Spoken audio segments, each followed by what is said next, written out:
Ever wondered how to ease the burden of bills and expenses? Today, we're diving into 6 government financial hacks that could change your life. Let's find out how. 1. Get help with utility bills and groceries.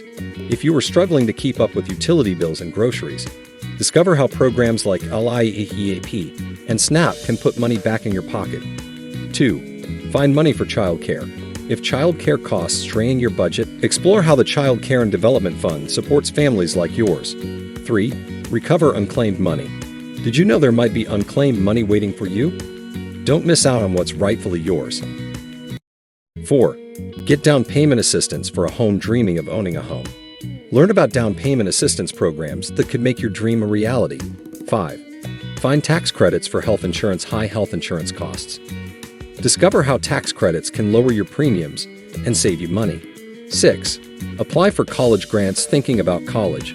Find out how federal grants like the Pell Grant can help fund your education without breaking the bank. It's incredible how much help is out there if you know where to look. Don't miss out on these opportunities to improve your financial situation. Start exploring these government programs now.